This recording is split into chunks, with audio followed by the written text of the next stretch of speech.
शिवसेनेचे संजय राऊत बोलतायत, थेट जाऊयात। असं आहे की महाराष्ट्रातला विरोधी पक्ष ज्या पद्धतीने वागतोय त्यांनी त्यांचे नेते आणि प्रधानमंत्री नरेंद्र मोदी यांच्याकडून काही सूचना घ्यायला हव्यात। संपूर्ण देशभरामध्ये आजही कोरोनाची भीती कमी झालेली नाही। आपण पाहिलं असेल चीनमध्ये पुन्हा एकदा काही ठिकाणी लॉकडाऊन सुरू झाले आणि देशातल्या अनेक राज्यात आणि केंद्रीय सरकारनं सुद्धा काही निर्बंधांचं पालन करा असं सुचवलेलं आहे। महाराष्ट्र सरकारनं त्या संदर्भात होळी साजरी करताना काही नियम आणि काही निर्बंध ठेवले असतात, तर राज्याच्या आणि लोकांच्या हितासाठी विरोधी पक्षानं त्याला विरोध करू नये, पण विरोधासाठी विरोध करायचा, लोकांचे प्राण धोक्यात घालायचे आणि राजकारण करायचं, या मानसिकतेतून विरोधी पक्ष बाहेर पडायला तयार नाही। एखाद्याला वैफल्य येऊ शकतं सत्ता गेल्यामुळे किंवा सत्ता येत नसल्यामुळे, पण ते वैफल्य अशा टोकाला जाऊ नये की आपल्याच राज्यामध्ये आपल्याच लोकांचे बळी जावेत आणि त्याचे राजकारण करावं, भविष्यात सरकारला धारेवर धरता यावं, हे पूर्णपणे चुकीचं आहे। इतकं क्रूर पद्धतीचं अमानुष राजकारण महाराष्ट्रात यापूर्वी कोणी केलं नव्हतं आणि करू नये। सर, देवेंद्र फडणवीस असं काश्मीर फाईल्सवरनं म्हटलेले आहेत, त्यांना काश्मीर आत्ता दिसतंय।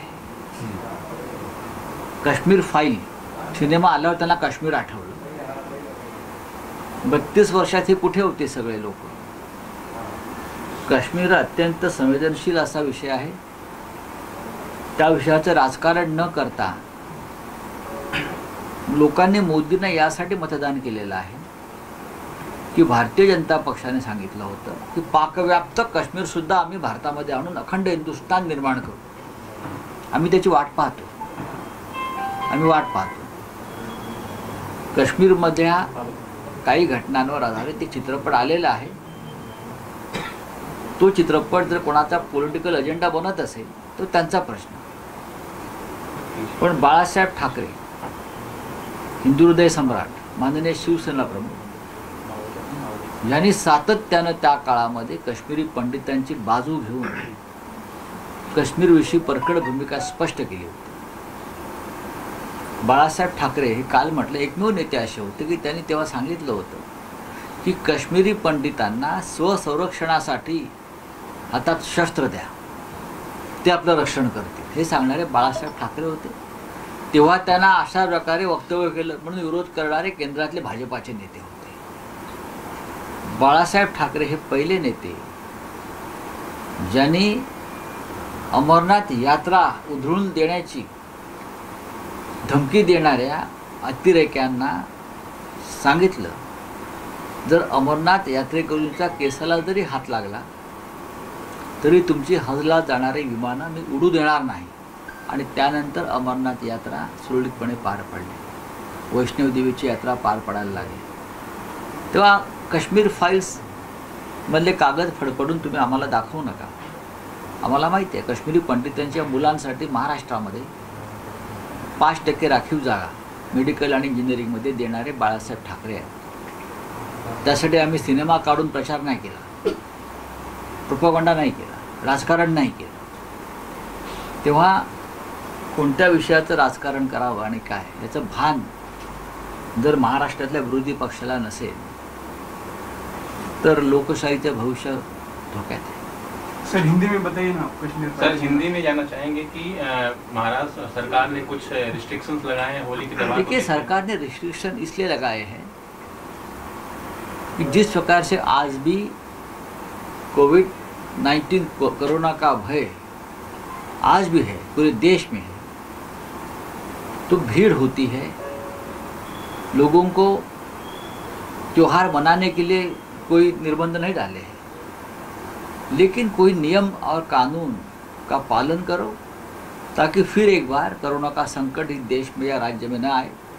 इसलिए राज्य ने कोई निर्बंध, पूरे देश में इस प्रकार के निर्बंध केंद्र सरकार की एडवाइजरी है, हमारे महाराष्ट्र के बीजेपी के नेता को समझना चाहिए, प्रधानमंत्री के एडवाइजर है, देश के हेल्थ मिनिस्ट्री के एडवाइजर है, तो आप बस विरोध करना इसलिए विरोध कर रहे हो, लोगों के जान से खेल रहे हो महाराष्ट्र में। लेकिन क्या करें, उनको जो निराशा है, फ्रस्ट्रेशन है, उनकी वजह से हो रहा है। कश्मीर फाइल्स को महाराष्ट्र में टैक्स फ्री ना किए जाने को लेकर बीजेपी कह रही है जब तक। अरे भाई, टैक्स फ्री की बात छोड़ दीजिए, टैक्स फ्री से क्या होता है। हमने ठाकरे फिल्म बनाई थी, उनको भी टैक्स फ्री नहीं किया था, आपको बताता हूँ। बाला साहब ठाकरे जी के ऊपर हमने जो बायोग्राफी बनाई थी ठाकरे, बहुत अच्छी बढ़िया फिल्म थी। हमने उसके लिए भी कभी मांग नहीं की कि ये टैक्स फ्री करिए, लोग आकर देखते हैं, लोग आकर देखेंगे। कश्मीर फाइल्स की जो राजनीति चल रही है वो ठीक नहीं है। कश्मीर के बारे में हमारी संवेदना, हमारी भावना क्या है शिवसेना की, पूरे देश जानता है और कश्मीरी पंडित भी जानते हैं। बाला साहब ठाकरे पहले नेता थे देश के। उस वक्त जब कश्मीर में ये सब चल रहा था, माहौल बिगड़ रहा था, तो कहाँ था बाला साहब ने, सरकार को कहा था, केंद्र सरकार कि कश्मीरी पंडितों के हाथों में आप वेपन्स दीजिए, आर्म्स दीजिए, शस्त्र दीजिए, वो अपने रक्षा खुद करेंगे। ये कहने वाले बाला साहब ठाकरे पहले आदमी थे। जब अमरनाथ यात्रा को होने नहीं देंगे, इस प्रकार की धमकियाँ वहाँ के टेररिस्ट दे रहे थे, तो बाला साहब ठाकरे ने यहाँ से कहा था जोरदार तरीके से, अगर किसी भी अमरनाथ यात्री को बाल को भी धक्का पहुँच गया तो आपकी हाथ के विमाने में उड़ने नहीं दूंगा। ये बाला साहब ठाकरे शिवसेना थे।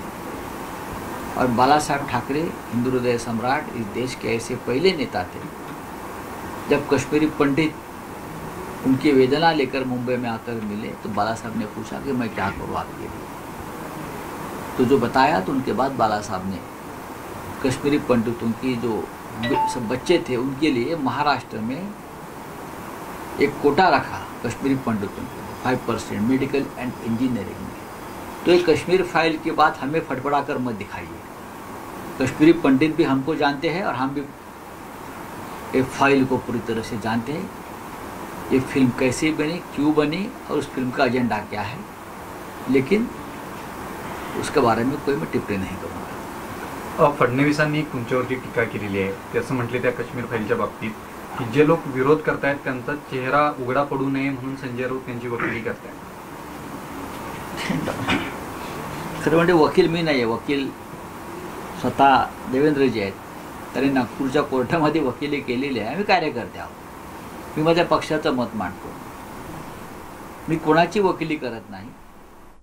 तर शिवसेना खासदार संजय राऊत यांनी विरोधकांना चांगलाच टोला लगावलेला आहे, निशाणा साधलेला आहे. याचे प्रत्येक अपडेट आम्ही तुमच्यापर्यंत पोहोचवणार आहोत. तुर्तास एक छोटासा ब्रेक. पाहत रहा न्यूज 18 लोकमत.